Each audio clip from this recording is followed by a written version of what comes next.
Ayan, luto na ang aking artisan bread. Freshly baked from the oven.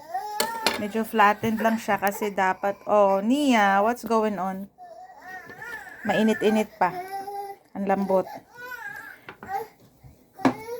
Very simple lang yung ingredients ng artisan bread at saka madali lang talaga siya. Medyo flattened lang siya kasi nga hindi ko siya nilagay sa yung hot pot, yung nilalagay sa oven. So, nilagay ko lang siya sa plain na lagayan sa oven. Pero okay na siya. Okay naman. So, depende na sa inyo guys kung gusto nyo pa ng more brownies. Pero sa akin, okay na to. Yung ganito. Okay. Kailangan ko siyang hawakan. Wait a moment. So, yan na po guys. Nahiwa ko na siya.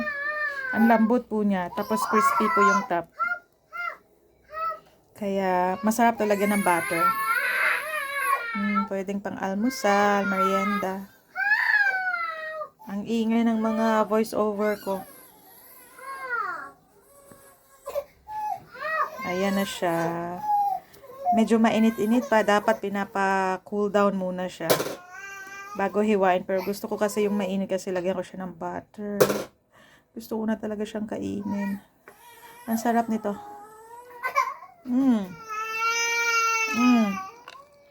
Kahit walang pa naman. Ang sarap.